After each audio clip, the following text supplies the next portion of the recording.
이교수의 영화 읽기 54번 우리의 하루 홍상준 감독의 영화입니다. 의지가 우물에 빠진 날부터 이번에 홍상수 감독의 30번째 작품 우리의 하루까지 다 보았습니다. 어,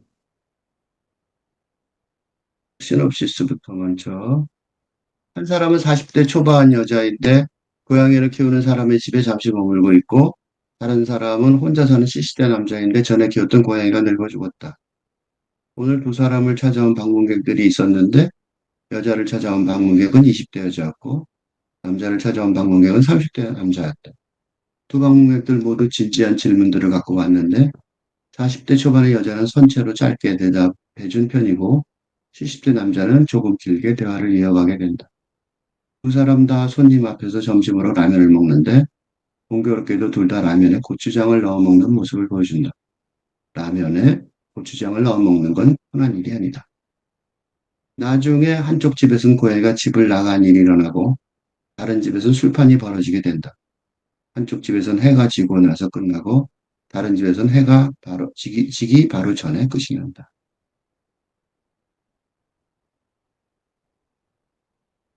홍상수 감독은 부러운 행복한 사람입니다. 그의 팜플렛 앞뒤를 가득 메운 평문 발췌의 모험을 읽으면서 자신의 시대와 미래를 제대로, 아무리 제대로 읽더라도 운이 따르지 않으면 어려운 일인 아방가르드의 사람이 살아생전에 인정받는 희귀한 사례이기 때문입니다. 이 영화는 장면이 아니라 그 내용을 세 개의 부분으로 나누어 읽고 싶습니다. 결국에 가서는 아무도 자신이 말한 것을 행동으로 옮기지 않는 것이고, 아무도 정말로는 자신이 무엇을 하고 있는지 알지 못한다. 그러나 이 두 개로 된 도덕 이야기는 역설적 지혜로 빛나고 있고, 부러워할 평온함을 내어준다. 텔레라마 잡지의 루이 귀샤르가 쓴 거죠. 그 하나는 여기서 말한 것처럼 너무나도 당연하게도 근대와 탈근대 등 두 개의 도덕 이야기에 관한 부분이겠죠. 근대적 자신이 말한 것하고 이미 도래한 탈근대의 상황에 맞추어 정말로는 자신이 무엇을 하고 있는 것에 관한 갈등의 문제겠죠. 그럼에도 불구하고 홍상수는 오직 그만이 제안할 수 있는 길을 따라 대사의 예술을 귀에 안 들리는 심사숙고의 상징물이 되는 추상적 시어로 변모시키며 현실을 승화시켜낸다. 프리미어지의 무한 하하의 글이죠. 그리고 두 번째는 영상의 예술과 대비되는 대사의 예술이에요. 영화 개봉일 메가박스 군자의 조조 영화를 관객 세명 다른 두 명과 함께 두 명 관객석을 다른 두 명의 관객과 같이 보는 바람에 맨 뒷좌석에 앉아 핸드폰 불빛의 폐해를 걱정하지 않고 마음껏 화면을 쓰고 있었습니다. 쓰다가 괴테의 파우스트 등 연극성보다는 문학성을 강조한 것으로 상연보다는 읽히는 것을 목적으로 쓴 희곡 레제 드라마를 보는 느낌이었어요. 그러니까 친절하기는 한데 그렇다고 자기의 수준을 낮추어 대중에 영합하는 자세를 취하지는 않았어요. 홍상수는 아마도 지금까지의 가장 홍상수적 영화를 만들어냈다. 우리의 하루는 아름다운 설득력을 지닌 삶과 지혜에 대한 대화이다. 21세기에 나온 가장 섬세하며 흥미로운 대화체 영화 중 하나이다. 무비 마커의 디온 윈의 말입니다. 세 번째는 관객이 느끼는 아름다운 설득력에 관한 부분입니다. 드디어 홍상수 감독이 너무 잘 모르겠는 관객을 위해 너무 친절해지기로 마음먹은 것 같은 느낌입니다.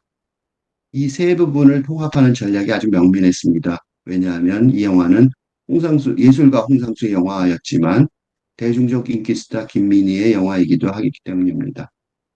플롯과 서플롯의 급중국 형식, 드라마인 드라마의 형식, 즉 중첩하는 이야기 구조들 간의 대화가 영화 시간의 경과에 따라 이야기의 깊이를 심화하는 홍상수 영화의 큰 틀은 이번에 30번째까지 여전하였지만 김민희, 상원역 배우의 영화란 무엇인가의 주제를 기주봉, 홍의주 시인 역의 시적 상상력이란 무엇인가란 부주제가 떠받치는 형식이었습니다.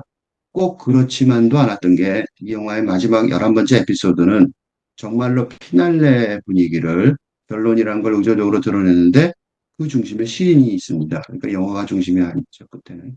웃기면서도 감동적인, 하지만 달콤한 것을 먹어야 하는 고양이처럼 단순한 쾌락에 대한 유혹은 너무 강한 것이다. 그리고 피할 수 없었던 행복이 아니라 행복인데. 이번 마지막 장면으로 표현되는 가위바위보를 하는 것, 식물이 자라는 것을 쳐다보는 것, 위스키 한 잔을 마시면서 홀로 담배 한 대를 즐기는 것. 우리의 하루는 어느 때보다도 더 아주 작고 작은 삶의 즐거움들에 집중하고 있다. 감정을 뒤흔드는 그리고 숭고함. 르 인루크의 브루노 베르소의 글입니다. 시적 상상력이 바탕이고 그 위에 영화가 자신의 문법, 첫 번째 씬의 세 인물 간의 주고받는 이게 11 에피소드 11 얘기하는 거예요. 간의 주고받는 일상적인 갈등의 장면, 두 번째 씬의 롱테이크, 그리고 세 번째 씬의 주민 등의 영화 기법으로 시인의 시적 상상력의 세계를 받쳐주고 있다는 주장도 이 영화에 있습니다. 이 영화의 에피소드가 10개라는 점은 11번째 에피소드 바로 직전에 홍희주 시인의 그 유명하다는 가위바위보 놀이로 강조됩니다. 가위바위보 놀이는 강력한 행위죠. 10번 하자고 그러죠, 가위바위보를. 가위바위보 놀이는 강력한 행위자의 행위입니다. 가위바위보 중 하나를 결정해서 그 중 하나를 내기로 하는 놀이야말로 홍희주 시인이 논리를 통해서 게이미피케이션이죠. 삶의 행위성을 발휘하는 훈련을 강조하는 방법론의 발현이기 때문이죠. 이미 충분히 마셨는데 게임의 패배에 승복하여 힘들더라도 소주 한 잔을 원샷하는 행위. 힘들어하는 여자의 벌칙을 남자가 대신해 준다고 나서는 흑기사의 행위는 물론 가위바위보의 선창을 나의 행위를 위해 내가 하겠다고 나서는 행위자의 결단의 사건, 에벤트망이 발생할 수도 있기 때문입니다. 홍상수 감독의 10개의 에피소드의 촬영도 그와 같은 결단의 행위라는 사건의 과정에서 이루어졌을 것입니다. 거의 현장에서 시나리오 작업을 하는 홍상수 감독의 영화 제작 비밀의 작동 기제에 관한 설명일 수 있습니다. 이 과거 얘기가요. 이 점에서 김민희가 나온 사람들에 있으면서도 홍상수 영화 제작의 비밀을 사적인 관계에서 어쩌면 속속들이 알고 있을 테니 여전히 제작실장인 이유가 처음으로 짐작이 되었습니다. 마지막 에피소드 11의 마지막 씬은 동네 원경 멀리서부터 보는 거죠. 시작하여 옥탑방 옥상의 작은 탁자 위에 통닭과 양주와 담배를 제사행위죠. 리추얼처럼 진열하고 난 뒤 시인이 위스키 한 잔을 마시면서 홀로 담배 한 대를 즐기는 비호만 마지막 장면입니다. 이 영화 우리의 하루에서 처음 사용된 리얼리즘 영화의 일상적인 촬영 기법인 줌인은 관객에게 일상으로의 복귀 시간임을 알려줍니다. 그러니까 에피소드 11은 영화와 현실의 경계를 이어주는 부분이고 이 영화 자체의 내용은 에피소드 10까지입니다. 에피소드 11의 첫 번째 씬에서 졸업 영화를 찍는 기주 김승윤 분은 엄마 집에서 자야 하니까 일찍 가야 한다는 뚜렷한 알리바이를 제시하지만 홍희주 시인의 숭배자라고 나오는 무명 청년 하성국 군은 기주와의 만남을 어떻게든 이어가려는 의도가 뻔한데도 누군가에게 뭘 전해주려고 하는 변명의 톤으로 언어 도사인 시인에게 말도 안 되는 알리바이를 제시합니다. 에피소드 3회 모두 진술문에서 선언되었듯이 대중의 관심보다 평화로운 생활을 더 좋아하는 시인의 혈관이 콘크리트처럼 굳어서 심장 문제가 심각하니까 술을 절대로 하면 안 된다는 의사의 경고를 받은 그렇지만 술에 취하여 담배를 피우고 싶어진 시인을 혼자 남겨두고 떠납니다. 모두 떠나죠. 모두라는 단어 생각하니까 주어가 없으니까 이 시간. 그리고 두 번째 시는 시인에게 선물 받은 기주의 기타를 청년이 대신 들어줄 때까지 둘이 걸어가는 뒷모습에 이 영화의 처음이자 마지막 롱테이크입니다. 시인이 옥탑방 꼭대기 작은 옥상에서 혼자 술 마시는 이 영화의 마지막 장면은 그래서 더욱 숭고합니다. 작은 것들의 행복감, 참을성 있게 벽돌들이 하나씩 쌓여 올려지는 마지막 완성된 건물이 드러날 때까지 영화는 존재함을 다시 확보하고자 그리고 과거의 즐거움을 어둡게 만든 불확실의 시간의 멜랑콜리를 물리치기 위하여 가장 중심에 그 작은 아무것도 아닌 그것을 두고 있는 것이다. 르라용 베르의 잡지의 기욤 리차드가 쓴 거죠. 그건 삶의 가장 중심에 있는 그 작고 아무것도 아닌 것 같은 것이 왜 순간가? 라는 홍상수 감독의 질문이며 영화가 끝난 후에 관객이 각자 자신의 영혼에 대답해야 하는 과제입니다. 그리고 홍상수 감독이 이런 질문이 중요하다고 여긴다면 관객이 보람이 됩니다.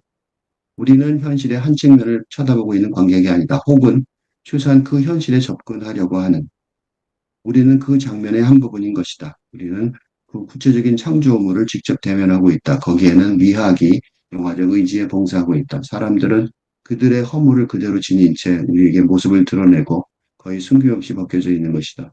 상크리티크의 리암, 리앙의 글이죠. 누구라도 지금 당장 자신의 작은 방에서 실현할 수 있을 술 한 잔과 담배 한 개와 통닭의 제의 리추얼의 미학일 정도로 우리는 그 장면의 한 부분입니다. 우리의 하루는 가장 작은 것들 안에서 심오함을 발견한다. 삶이 너무 짧고 또 너무 빨리 지나가는 것이라면 그것을 뭘로 채울지를 아는 것, 그리고 어떻게 즐길지를 아는 것이 더욱 중요해지는 것이다. 저니 투 시네마의 레드몬드 베이컨의 쓴 글이죠. 동시에 단순하면서도 정교하고 사실적이면서도 간념적이고 가벼우면서도 진지한 것이다. 아바르 리르의 제하르 크레스포가 쓴 거죠. 홍상수 감독의 이런 영화 사상에 필자를 비롯한 이토록 많은 지식인들이 공감하고 있는 게 사실입니다. 어떤 오해, 아마도 홍상수 감독이 의도적으로 불러일으키는 오해가 있습니다. 우리의 하루, in our day의 영어 번역을 보기 전까지는 필자는 고향의 우리의 하루, in 우리's day가 영화의 제목이라고 한동안 생각했었습니다. 철학적으로 풀어낼 것들이 많이 담겨 있다. 하지만 영화의 더 깊은 울림은 사실, 대화 사이의 빈틈, 그리고 침묵, 장소들이 배열되는 순서, 카메라의 간헐적 움직임들, 그리고 우리, 영화 속 고양이 이름을 발걸음하면서 일어나는 것일 수 있다. 스크린 데일리의 조나단 롬님이죠. 우리는 언제나 이 정교하고 매력적인 철학에서 즐거움을 얻는다. 이 부서지기 쉽고 은밀하고 공짜인 이것, 은총과 가벼움과 가짜 게으름이 있고 아무것도 짓누르지 않고 포즈를 취하지도 않는다. 집 나왔던 고양이가 돌아왔고 접시에 우유를 핥아먹고 있다. 아무 일도 일어나지 않았다는 것이 홍상수의 서명, 피가로의 이행이 쓴 거죠. 에피소드 1에서 고양이 우리에게 간식 주는 문제를 갖고 작은 실갱이를 신랑이라고 그러죠. 신랑이가 표준어겠죠. 를 하는 성원과 선배 정수, 송선미 군의 장면에서 필자는 진짜 주인공의 등장이라고 핸드폰에 쓰기까지 했으니까 나는 그게 진짜 주인공이라고 생각했어요. 고양이를 잃고 잃어버릴 수 있는 것을 생각하는 정수라는 모두의 진실문이 요약하듯이 에피소드 8의 주인공은 정수입니다. 고양이를 잃어버렸다고 생각한 정수가 너한테도 안 했어라고 성원에게 고백할 만큼 고양이를 너무 사랑해서 상실한 마음에 현관문 앞에 쓰러진 채 일어서지도 못하다가 전 재산 잃지 모르는 1,000만 원의 포상금의 전단지를 만들려고 합니다. 지수가 빵집 앞에서 고양이 우리를 찾아온 행복한 결말의 에피소드 9가 김민희 출연 부분의 마지막입니다. 그러니까 우리 고양이 우리가 우리 사람들만큼이나 주인공이 아니라고 말할 수 없습니다. 이 영화의 핵심은 피날레인 11번째 에피소드를 제외한다면 10개의 에피소드 한가운데 김민희의 가장 긴 대사가 등장하는 에피소드 5입니다. 우리의 하루란 이 영화의 제목이 말하듯이 김민희는 연기에 관한 이론으로 우리 삶의 의미에 관한 질문에 본격적으로 대답하기 시작합니다.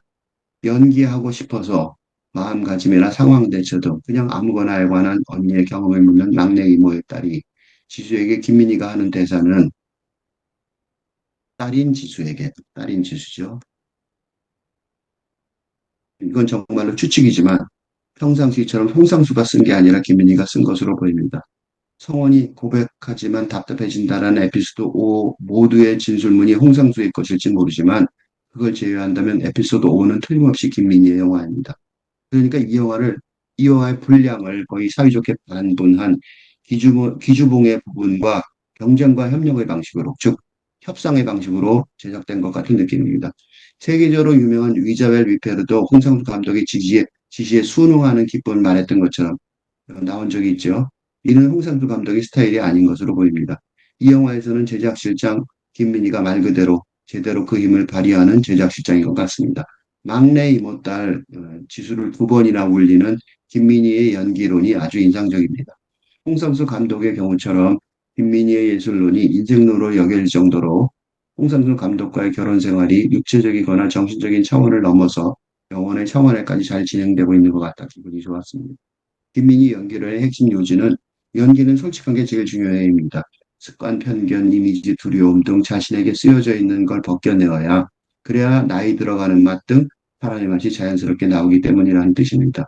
그건 바로 밑바닥이 드러나는 위험을 동반합니다.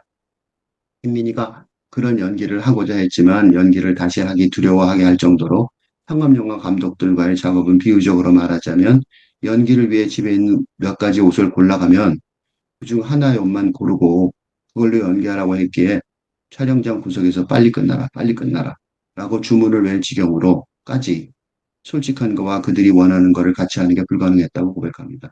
그리고 누군지를 말하지 못하겠지만 그렇지만 우리가 모두 다 알듯이 홍상수 감독이죠.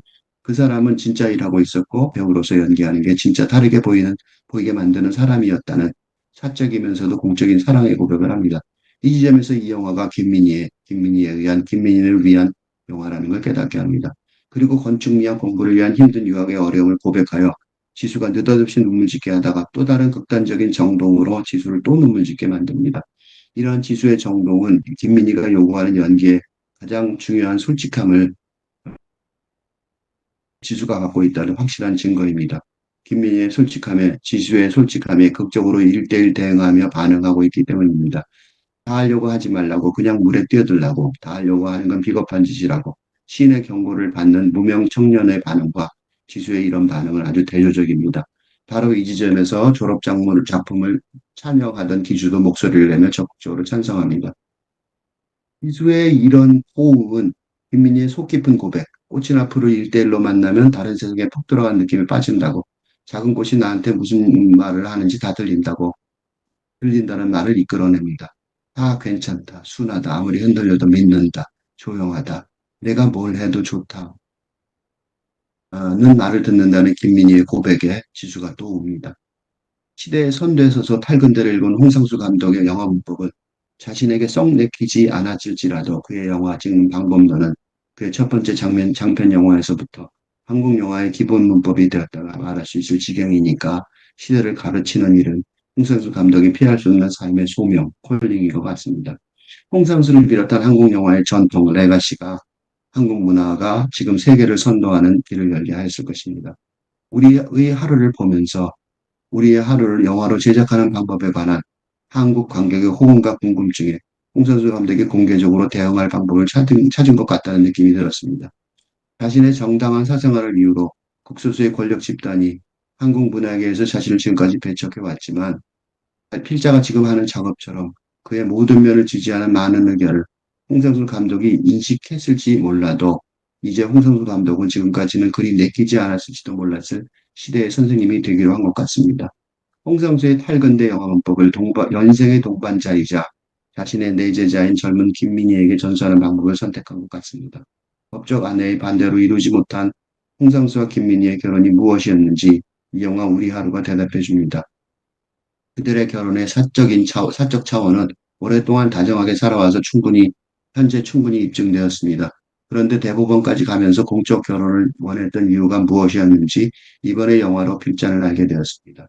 그건 공동체 미래의 삶을 선도하는 예술 작업이라는 길을 같이 걸어가는 중요한 방식이기 때문입니다.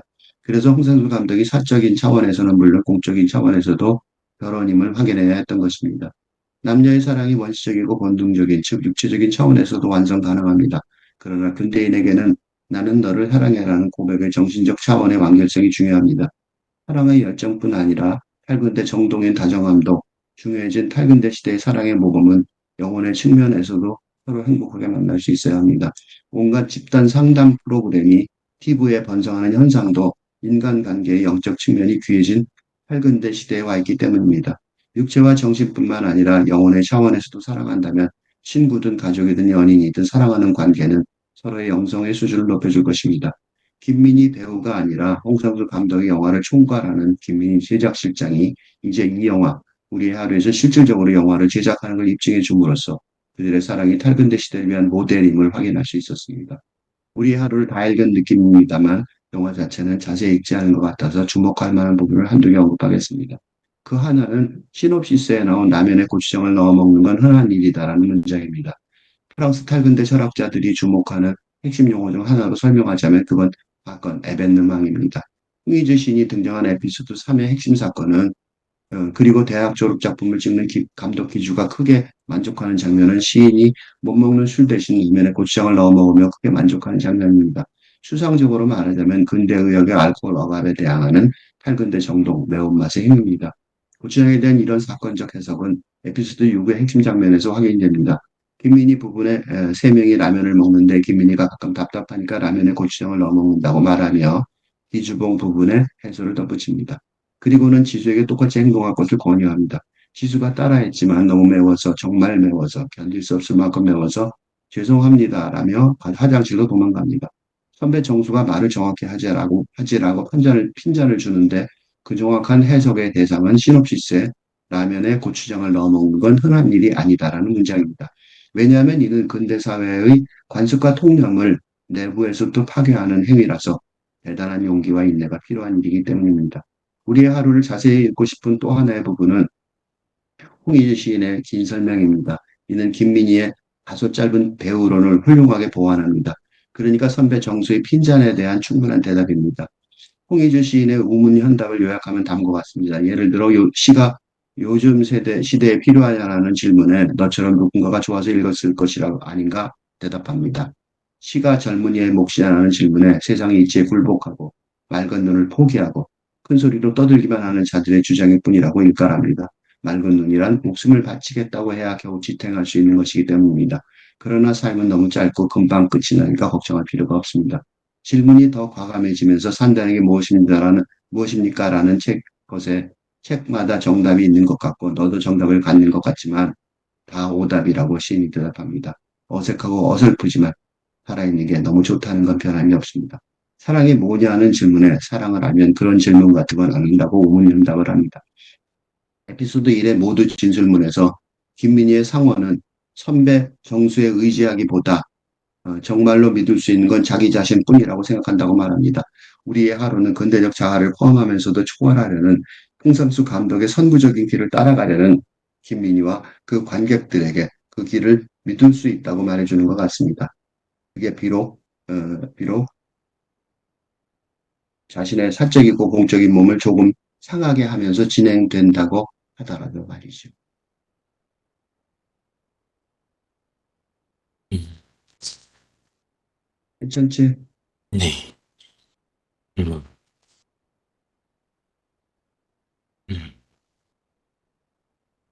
음. 네. 이교수의 영화 읽기 54번 우리의 하루 홍상수 감독의 영화입니다. 의지가 우물에 빠진 날부터 이번에 홍상수 감독의 30번째 작품 우리의 하루까지 다 보았습니다. 어, 시놉시스부터 먼저. 한 사람은 40대 초반 여자인데 고양이를 키우는 사람의 집에 잠시 머물고 있고 다른 사람은 혼자 사는 70대 남자인데 전에 키웠던 고양이가 늙어 죽었다. 오늘 두 사람을 찾아온 방문객들이 있었는데 여자를 찾아온 방문객은 20대 여자였고 남자를 찾아온 방문객은 30대 남자였다. 두 방문객들 모두 진지한 질문들을 갖고 왔는데 40대 초반의 여자는 선체로 짧게 대답해 준 편이고 70대 남자는 조금 길게 대화를 이어가게 된다. 두 사람 다 손님 앞에서 점심으로 라면을 먹는데 공교롭게도 둘 다 라면에 고추장을 넣어 먹는 모습을 보여준다. 라면에 고추장을 넣어 먹는 건 흔한 일이 아니다. 나중에 한쪽 집에서는 고양이가 집을 나간 일이 일어나고 다른 집에서는 술판이 벌어지게 된다. 한쪽 집에서는 해가 지고 나서 끝나고 다른 집에서는 해가 바로 지기 바로 전에 끝이 난다.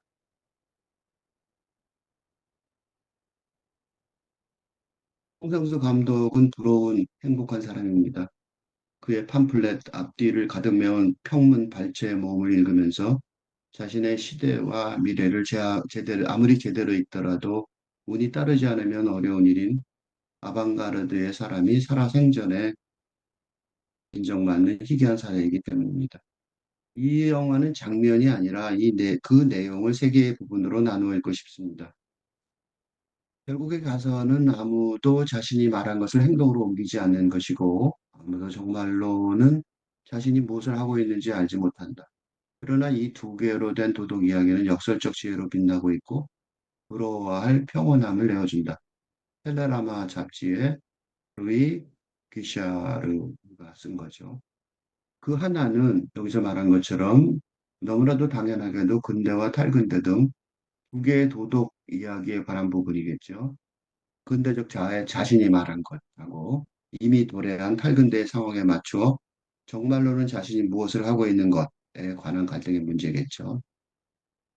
그럼에도 불구하고 홍상수는 오직 그만이 제안할 수 있는 길을 따라 대사의 예술을 귀에 안 들리는 심사숙고의 상징물이 되는 추상적 시어로 변모시키며 현실을 승화시켜낸다. 프리미어지의 무한 하하의 글이죠.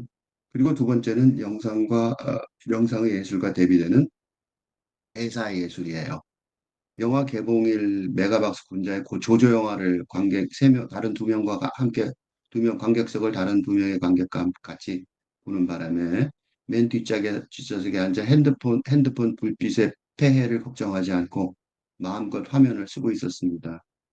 쓰다가 괴테의 파우스트 등 연극성보다는 문학성을 강조한 것으로 상연보다는 읽히는 것을 목적으로 쓴 희곡 레제 드라마를 보는 느낌이었어요. 그러니까 친절하기는 한데 그렇다고 자기의 수준을 낮추어 대중에 영합하는 자세를 취하지는 않았어요. 홍상수는 아마도 지금까지의 가장 홍상수적 영화를 만들어냈다. 우리의 하루는 아름다운 설득력을 지닌 삶과 지혜에 대한 대화이다. 21세기에 나온 가장 섬세하며 흥미로운 대화체 영화 중 하나이다. 무비 마커의 디온 윈의 말입니다. 세 번째는 관객이 느끼는 아름다운 설득력에 관한 부분입니다. 드디어 홍상수 감독이 너무 잘 모르겠는 관객을 위해 너무 친절해지기로 마음먹은 것 같은 느낌입니다. 이 세 부분을 통합하는 전략이 아주 명민했습니다. 왜냐하면 이 영화는 예술가 홍상수의 영화였지만 대중적 인기 스타 김민희의 영화이기도 하기 때문입니다.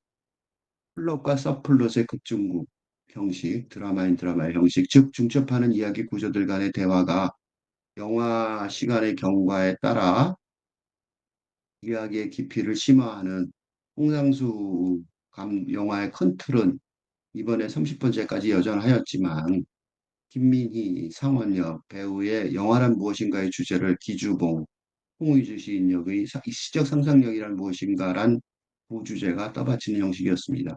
꼭 그렇지만도 않았던 게 이 영화의 마지막 11번째 에피소드는 정말로 피날레 분위기를 결론이라는 걸 의도적으로 드러내는데 그 중심에 시인이 있습니다. 그러니까 영화가 중심이 아니죠. 끝에는. 웃기면서도 감동적인 하지만 달콤한 것을 먹어야 하는 고양이처럼 단순한 쾌락에 대한 유혹은 너무 강한 것이다. 그리고 피할 수 없었던 행복, 행복이 아니라 행복인데 이번 마지막 장면으로 표현되는 가위바위보를 하는 것, 식물이 자라는 것을 쳐다보는 것, 위스키 한 잔을 마시면서 홀로 담배 한 대를 즐기는 것. 우리의 하루는 어느 때보다도 더 아주 작고 작은 삶의 즐거움들에 집중하고 있다. 감정을 뒤흔드는 그리고 숭고함.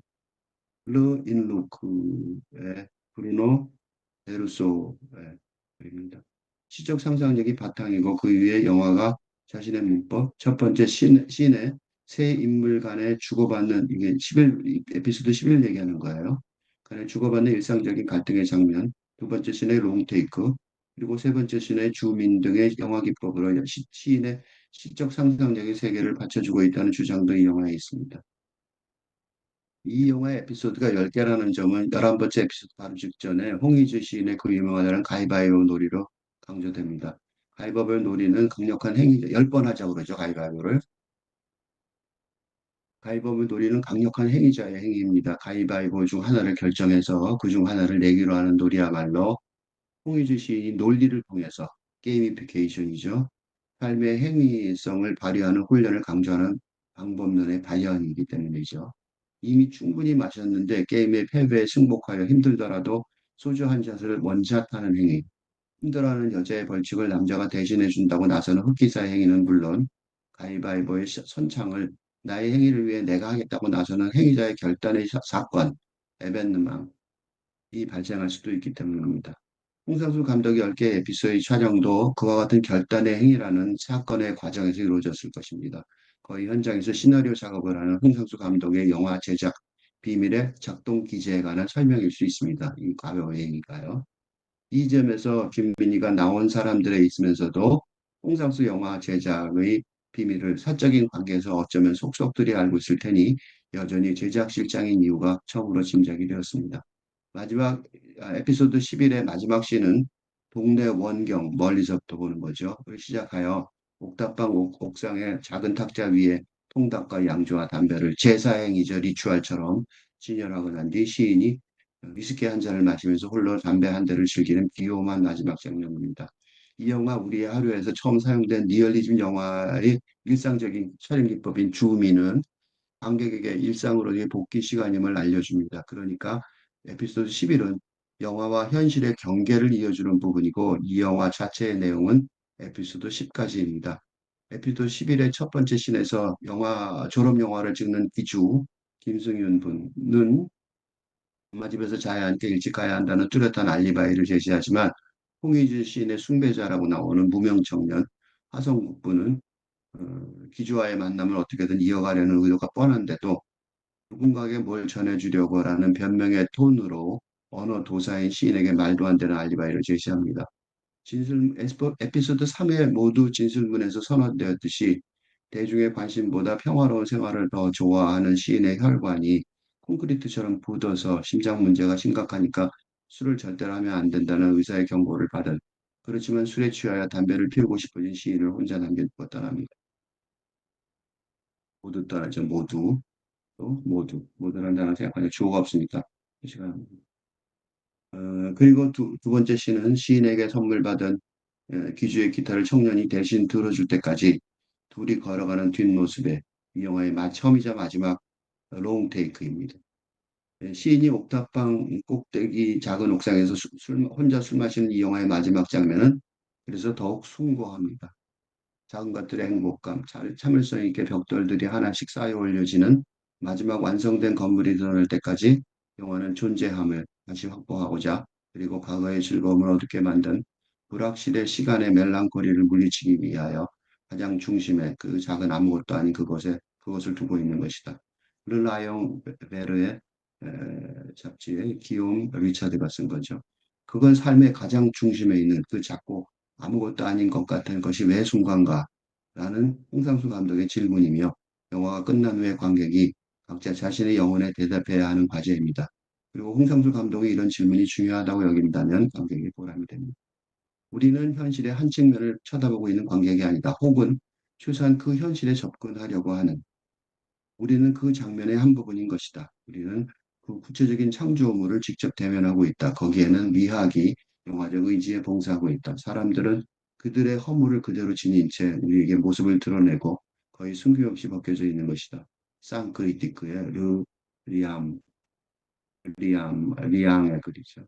누구라도 지금 당장 자신의 작은 방에서 실현할 수 있을 술 한 잔과 담배 한 개와 통닭의 제의 리추얼의 미학일 정도로 우리는 그 장면의 한 부분입니다. 우리의 하루는 가장 작은 것들 안에서 심오함을 발견한다.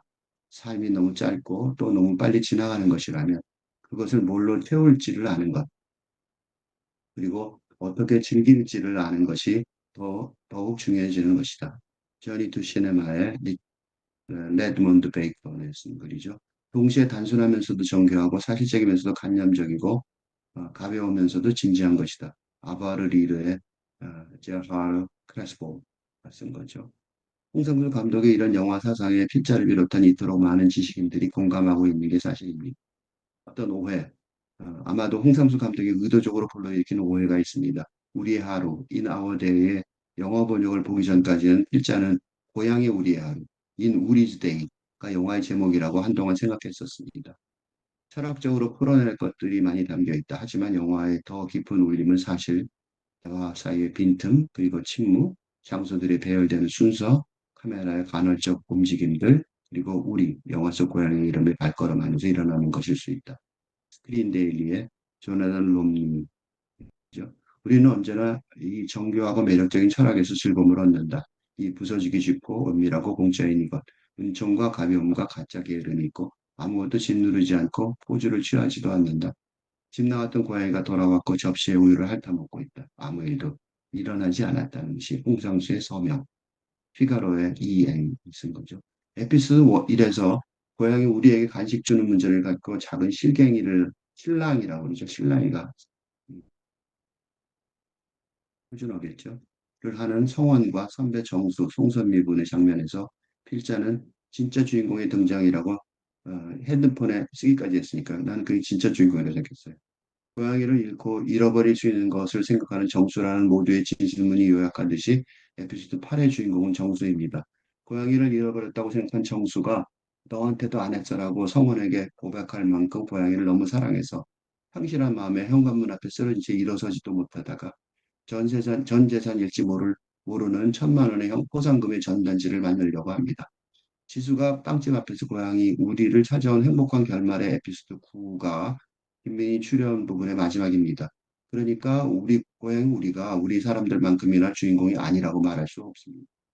이 영화의 핵심은 피날레인 11번째 에피소드를 제외한다면 10개의 에피소드 한가운데 김민희의 가장 긴 대사가 등장하는 에피소드 5입니다. 우리의 하루란 이 영화의 제목이 말하듯이 김민희는 연기에 관한 이론으로 우리 삶의 의미에 관한 질문에 본격적으로 대답하기 시작합니다. 연기하고 싶어서 마음가짐이나 상황 대처 등 그냥 아무거나에 관한 언니의 경험을 묻는 막내 이모의 딸이 지수에게 김민희가 하는 대사는 딸인 지수죠.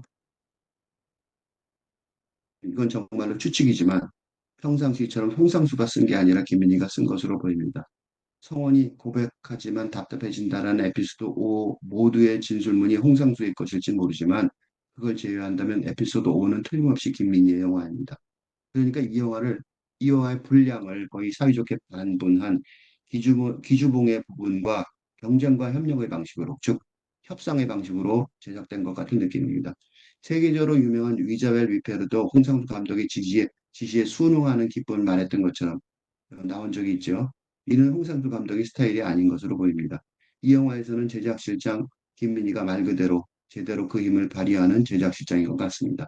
막내 이모딸 지수를 2번이나 울리는 김민희의 연기론이 아주 인상적입니다. 홍상수 감독의 경우처럼 김민희의 예술론이 인생론으로 여길 정도로 홍상수 감독과의 결혼 생활이 육체적이거나 정신적인 차원을 넘어서 영혼의 차원에까지 잘 진행되고 있는 것 같아 기분이 좋았습니다. 김민희 연기의 핵심 요지는 연기는 솔직한 게 제일 중요해입니다. 습관, 편견, 이미지, 두려움 등 자신에게 쓰여져 있는 걸 벗겨내어야 그래야 나이 들어가는 맛 등 사람의 맛이 자연스럽게 나오기 때문이라는 뜻입니다. 그건 바로 밑바닥이 드러나는 위험을 동반합니다. 김민희가 그런 연기를 하고자 했지만 연기를 다시 하기 두려워하게 할 정도로 상업영화 감독들과의 작업은 비유적으로 말하자면 연기를 위해 집에 있는 몇 가지 옷을 골라가면 그중 하나의 옷만 고르고 그걸로 연기하라고 했기에 촬영장 구석에서 빨리 끝나라, 빨리 끝나라 라고 주문을 외울 지경으로까지 솔직한 거와 그들이 원하는 거를 같이 하는 게 불가능했다고 고백합니다. 그리고 누군지는 말하지 못하겠지만 그렇지만 우리가 모두 다 알듯이 홍상수 감독이죠.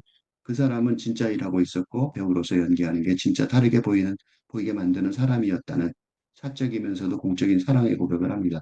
이 지점에서 이 영화가 김민희를 위한 영화라는 걸 깨닫게 합니다.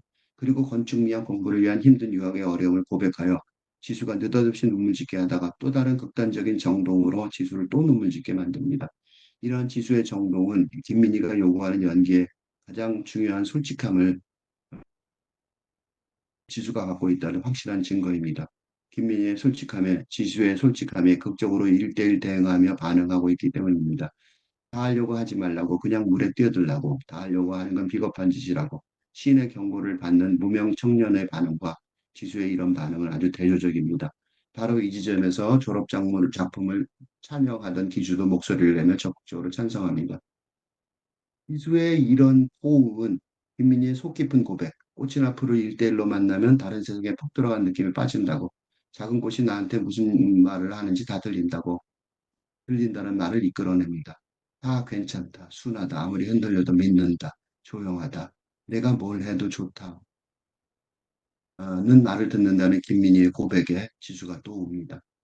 시대의 선두에 서서 팔근대를 읽은 홍상수 감독의 영화 문법은 자신에게 썩 내키지 않았을지라도 그의 영화 찍는 방법론은 그의 첫 번째 장편 영화에서부터 한국 영화의 기본 문법이 되었다가 말할 수 있을 지경이니까 시대를 가르치는 일은 홍상수 감독이 피할 수 없는 삶의 소명, 콜링인 것 같습니다.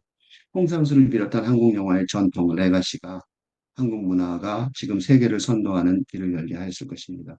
우리의 하루를 보면서 우리의 하루를 영화로 제작하는 방법에 관한 한국 관객의 호응과 궁금증에 홍선수 감독이 공개적으로 대응할 방법을 찾은 것 같다는 느낌이 들었습니다. 자신의 정당한 사생활을 이유로 극소수의 권력 집단이 한국 문화계에서 자신을 지금까지 배척해왔지만 필자가 지금 하는 작업처럼 그의 모든 면을 지지하는 많은 의견을 홍상수 감독이 인식했을지 몰라도 이제 홍상수 감독은 지금까지는 그리 내키지 않았을지도 몰랐을 시대의 선생님이 되기로 한 것 같습니다. 홍상수의 탈근대 영화문법을 연생의 동반자이자 자신의 내제자인 젊은 김민희에게 전수하는 방법을 선택한 것 같습니다. 법적 아내의 반대로 이루지 못한 홍상수와 김민희의 결혼이 무엇이었는지 이 영화 우리 하루가 대답해 줍니다. 그들의 결혼의 사적 차원은 오랫동안 다정하게 살아와서 현재 충분히 입증되었습니다. 그런데 대법원까지 가면서 공적 결혼을 원했던 이유가 무엇이었는지 이번에 영화로 필자는 알게 되었습니다. 그건 공동체 미래의 삶을 선도하는 예술 작업이라는 길을 같이 걸어가는 중요한 방식이기 때문입니다. 그래서 홍상수 감독이 사적인 차원에서는 물론 공적인 차원에서도 결혼임을 확인해야 했던 것입니다. 남녀의 사랑이 원시적이고 본능적인, 즉 육체적인 차원에서도 완성 가능합니다. 그러나 근대인에게는 나는 너를 사랑해라는 고백의 정신적 차원의 완결성이 중요합니다. 사랑의 열정뿐 아니라 탈근대 정동의 다정함도 중요해진 탈근대 시대의 사랑의 모범은 영혼의 측면에서도 서로 행복하게 만날 수 있어야 합니다. 온갖 집단 상담 프로그램이 TV에 번성하는 현상도 인간관계의 영적 측면이 귀해진 탈근대 시대에 와 있기 때문입니다. 육체와 정신뿐만 아니라 영혼의 차원에서도 사랑한다면 친구든 가족이든 연인이든 사랑하는 관계는 서로의 영성의 수준을 높여줄 것입니다. 김민희 배우가 아니라 홍상수 감독의 영화를 총괄하는 김민희 제작실장이 이제 이 영화 우리의 하루에서 실질적으로 영화를 제작하는 걸 입증해 줌으로써 그들의 사랑이 탈근대 시대를 위한 모델임을 확인할 수 있었습니다. 우리의 하루를 다 읽은 느낌입니다만 영화 자체는 자세히 읽지 않은 것 같아서 주목할 만한 부분을 한두 개 언급하겠습니다. 그 하나는 시놉시스에 나온 라면에 고추장을 넣어 먹는 건 흔한 일이다라는 문장입니다. 프랑스 탈근대 철학자들이 주목하는 핵심 용어 중 하나로 설명하자면 그건 사건 에벤느망입니다. 홍희주 시인이 등장한 에피소드 3의 핵심 사건은 그리고 대학 졸업 작품을 찍는 감독 기주가 크게 만족하는 장면은 시인이 못 먹는 술 대신 라면에 고추장을 넣어 먹으며 크게 만족하는 장면입니다. 추상적으로 말하자면 근대의학의 알코올 억압에 대항하는 탈근대 정동, 매운맛의 힘입니다. 고추장에 대한 이런 사건적 해석은 에피소드 6의 핵심 장면에서 확인됩니다. 김민희 부부의 세 명이 라면을 먹는데 김민희가 가끔 답답하니까 라면에 고추장을 넣어 먹는다고 말하며 이주봉 부분의 해설을 덧붙입니다. 그리고는 지수에게 똑같이 행동할 것을 권유합니다. 지수가 따라했지만 너무 매워서 정말 매워서 견딜 수 없을 만큼 매워서 죄송합니다라며 화장실로 도망갑니다. 선배 정수가 말을 정확히 하지라고 핀잔을 주는데 그 정확한 해석의 대상은 시놉시스에 라면에 고추장을 넣어 먹는 건 흔한 일이 아니다라는 문장입니다. 왜냐하면 이는 근대 사회의 관습과 통념을 내부에서부터 파괴하는 행위라서 대단한 용기와 인내가 필요한 일이기 때문입니다. 우리의 하루를 자세히 읽고 싶은 또 하나의 부분은 홍희주 시인의 긴 설명입니다. 이는 김민희의 다소 짧은 배우론을 훌륭하게 보완합니다. 그러니까 선배 정수의 핀잔에 대한 충분한 대답입니다. 홍희주 시인의 우문현답을 요약하면 다음과 같습니다. 예를 들어 시가 요즘 시대에 필요하냐는 질문에 너처럼 누군가가 좋아서 읽었을 것이라 아닌가 대답합니다. 시가 젊은이의 몫이냐는 질문에 세상의 이치에 굴복하고 맑은 눈을 포기하고 큰 소리로 떠들기만 하는 자들의 주장일 뿐이라고 일갈합니다. 맑은 눈이란 목숨을 바치겠다고 해야 겨우 지탱할 수 있는 것이기 때문입니다. 그러나 삶은 너무 짧고 금방 끝이 나니까 걱정할 필요가 없습니다. 질문이 더 과감해지면서 산다는 게 무엇입니까라는 것에 책마다 정답이 있는 것 같고 너도 정답을 갖는 것 같지만 다 오답이라고 시인이 대답합니다. 어색하고 어설프지만 살아있는 게 너무 좋다는 건 변함이 없습니다. 사랑이 뭐냐는 질문에 사랑을 알면 그런 질문 같은 건 안 한다고 우문현답을 합니다. 에피소드 1의 모두 진술문에서 김민희의 상원은 선배 정수에 의지하기보다 정말로 믿을 수 있는 건 자기 자신뿐이라고 생각한다고 말합니다.